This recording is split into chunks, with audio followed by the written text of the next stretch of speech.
Good morning, Abundant Life Church. This is Pastor Chris. Today we're going to continue our study of John chapter 4, verses 43 down through 54. This is the story of a royal official coming to Jesus. Will you heal my son? Jesus says, just go on your way. I don't have to be there. He can just get healed. And the kid is healed. But Jesus is very rude with him. He's very short with him.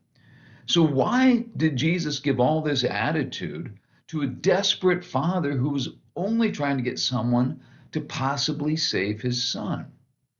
Now, our first thought is that the father must have lacked faith. I mean, that's what Jesus said, unless you people see a miracle. But that's not the case here. Again, he came because he did believe that Jesus could heal his child. When Jesus told him to go, that his son was healed, he didn't argue. He didn't say, how do I know? He believed and he left. And yes, the son was healed. So he did believe, but Jesus still scolded him. Well, was it because the guy worked for Herod? Remember, he was a royal official. And Herod was just awful. And you think, well, which Herod? There's so many of them. They were all related. They were all awful. Take your pick. They all stunk. It's likely that this guy might have been horrible too, and maybe Jesus didn't want anything to do with somebody that was working for Herod. That would make sense, except for one thing. Why did Jesus still heal his son? What's going on here? A few years ago, I've actually never seen her show, but one of the most popular shows on daytime TV was Ellen DeGeneres' show. It was a talk show, and she was just known for her kindness. That was her thing. She was always telling people, be kind to one another. And you probably know the story. She got fired for how rude and condescending she was to her staff and actually to her guests behind the scenes. She seemed nice, but was she really? Do we need to rethink Jesus? Maybe he wasn't as nice as we thought. Could that be it? Come on. That's a really silly conclusion, and it doesn't actually teach us anything. Here's the key.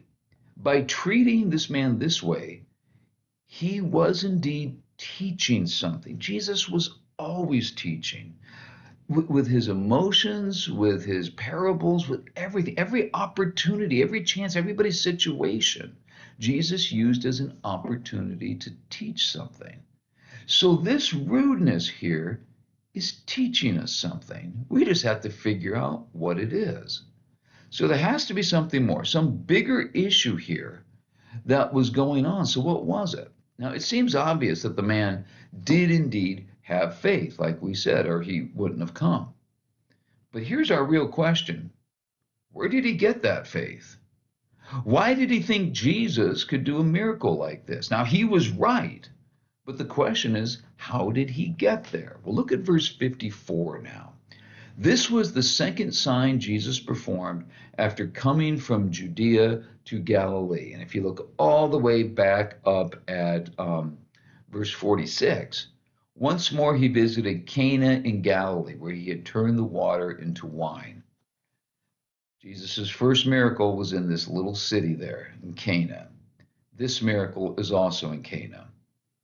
If this was only the second miracle Jesus had performed at this point, they're done in the exact same place. Do you think the people of the town weren't still talking about Jesus turning water into wine? Any conclusions they reached about Jesus wouldn't be based on his miracles, at least not yet. That would be true for most people. But the question is, why did this guy assume Jesus could do miracles? Well, yeah, sure, he had seen it. All he knew for sure, though, he wasn't there when Jesus turned the water into wine. And really, it was only his disciples who saw it. And now word got out secondhand, third hand, fourth hand. And you know what they say about things that you hear fourth or fifth hand? How accurate is that going to be? The only thing Jesus knew for sure is that this guy had cleared the temple. That's it. But based on the notoriety of that event, this guy just assumes Jesus can heal his son. His assumption was right, but where did he get that assumption? Was that a reasonable assumption based on the concrete evidence that he had, because the concrete evidence he had so far was that Jesus had cleared the temple.